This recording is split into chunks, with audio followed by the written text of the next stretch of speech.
Hi fire signs, Aries, Leo, Sagittarius, Ascendant, Sun, Moon, Venus, Rising, and those of you cross-watching, welcome to your Tarot Love Messages.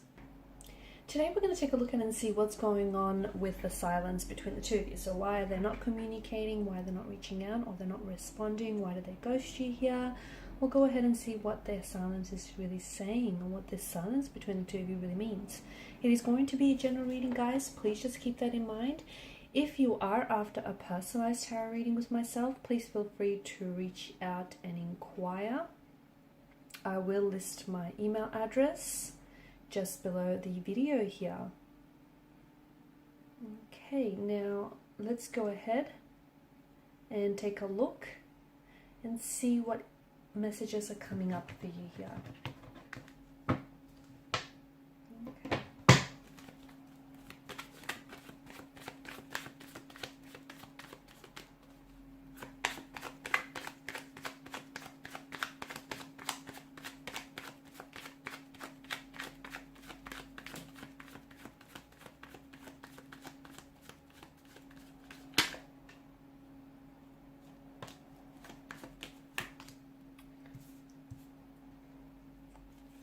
Okay, interesting.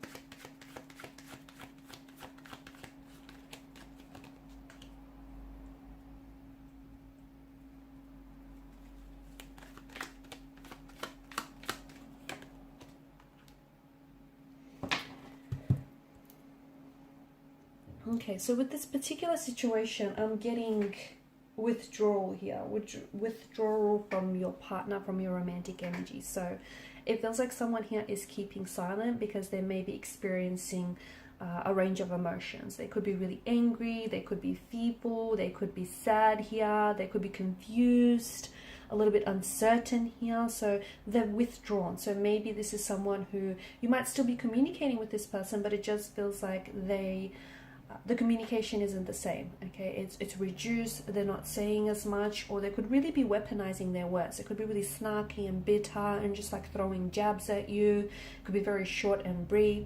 Now for some of you, you may have had some sort of disagreement and altercation, okay, and it might have been just something very small and trivial, but there's more underneath that. Okay, it's more than just this altercation, it's saying something here. So you know, the silence here I see is confusing for everyone, not just for you, but also your romantic person. Because I think for you, you probably, because they're not responding here, or they're not reaching out or not communicating, I mean, it's only natural for you to assume the worst. And I can see that you are feeling a sense of rejection here.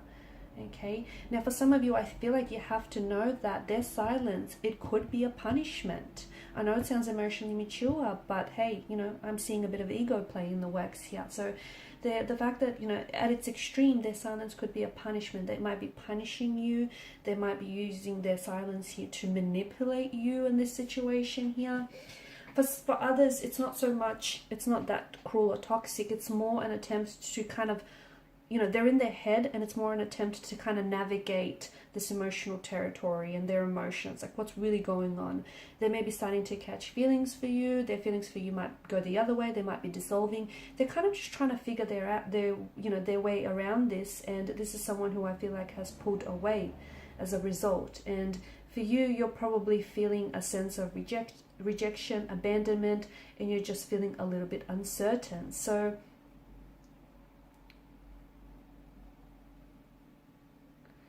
okay, also if you're a female watching this, and if you're dealing with a male, you know, when a man is feeling really loved and he's getting the attention that he wants in a relationship, you know, if he initiates physical affection, and, you know, if you reciprocate here and it's all good, a woman in return will openly express her love for him, and, you know, the two of you are glowing in the intimacy. A man will not say anything about this because he will assume you know how you feel through his physical actions and his affection and intimacy, whereas women, they need to have that verbal reassurance here. So with the man, it's a little bit different here.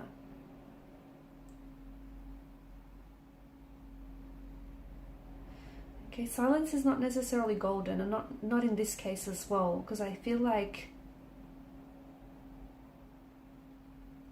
I'm seeing that there is a silent withdrawal from your person, and I do feel like it's purposeful, and it is deliberate. Well, as I've mentioned, it's either them trying to get to figure out their emotions from you, and it could also be them trying to, you know, manipulate you or punish you.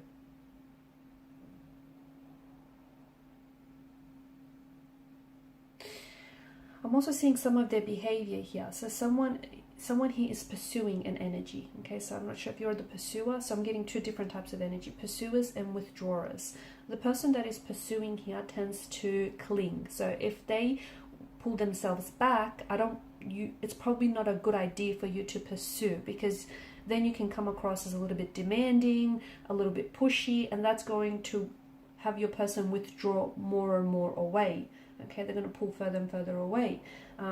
Also, pursuers can come across as a little bit attacky. Okay, you might not mean to come across that way, but you come across a little bit attacky. Or that if they're the ones that are pursuing, then that's how they're coming across. So take it as it resonates. Withdrawers then retreat, they pull back. And it's like this song and dance that you do. You know, pursuers then can come across as very intrusive. Withdrawers will then respond to that by putting up barriers. Pursuers can be very controlling. Withdrawers will be like surrender here. Pursuers think they're right. Withdrawers think they're wrong. Pursuers lead. Withdrawers will follow. You know, pursuers. The pursuer here will feel very helpful, whereas the withdrawer will feel very helpless. So it's like this song and dance that you're doing. And it just feels like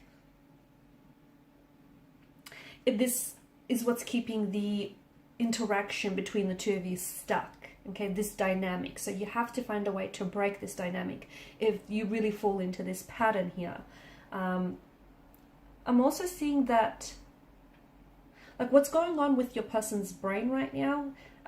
So they're just trying to protect themselves. They're just trying to process their emotions. And what's going on with their brain right now is, I feel like it's a protective, them shutting down, them withdrawing, and them not communicating with you. It's a protective mechanism. They could be trying to protect their ego here. Maybe they feel really hurt by something that you said, maybe by the tone in which you said it. You know, I'm seeing some sort of altercation. Maybe they're just feeling really hurt and has nothing to do with you, and you know, they're kind of lashing out at you. They're projecting their hurt onto you. But I think the origins of what's happening here, it really lies in their emotional being and their emotional environment. So there could be certain things, you might have pushed their emotional buttons, so there could be certain emotional triggers here that I think have developed in either the early days, like in family, schools, or in their just like in their adulthood, young adulthood, and their upbringing here.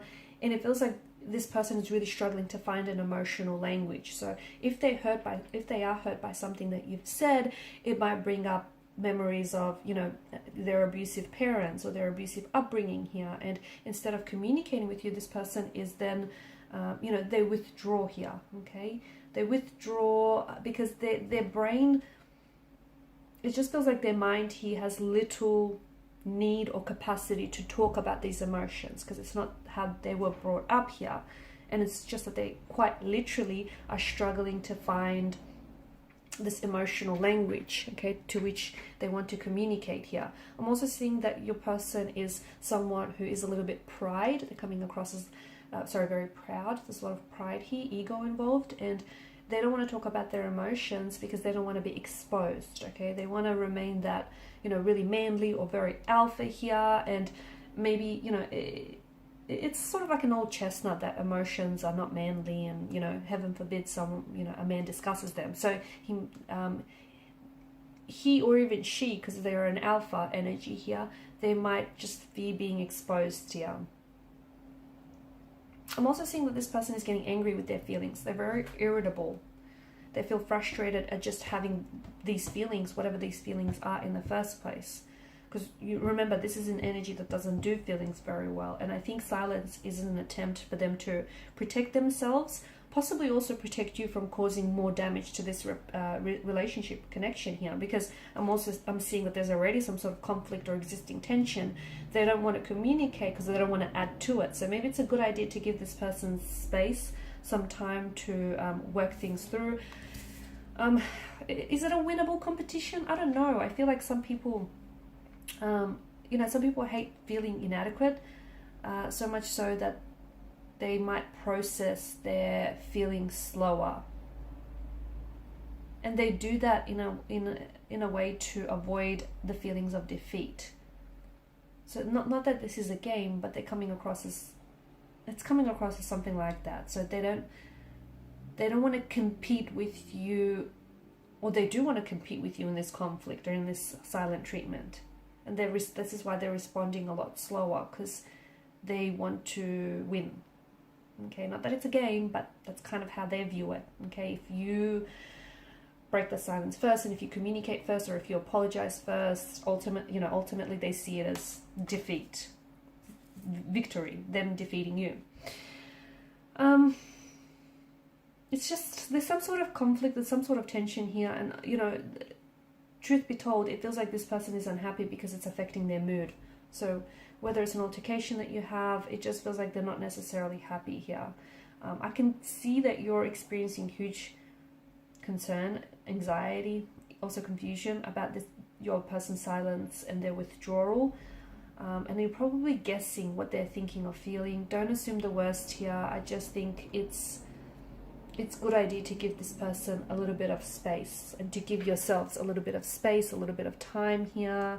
I think they're going to come back around, or if you do want to initiate conversation, just don't come from a place of ego, okay?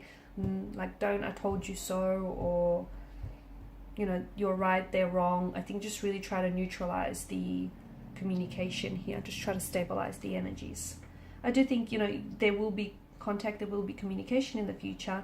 This person will come back here, but be careful, because the Fool is an energy of someone waltzing back into your life and not taking personal responsibility for what's happened. So they sort of will start communicating, but ignoring the fact that the two of you just went through this huge gap of no contact, no communication, or they may have even ghosted you. So they're just sort of waltzing back into your life, almost as if nothing happened. Pull them up about it, because they did it once. Guarantee you they'll do it again. Okay, so watch what you tolerate. Okay, guys, and these are your messages. Thanks so much for watching, listening. Please show your support by liking, sharing, subscribing to the channel. For those of you interested in a personal reading, feel free to inquire. Bye for now.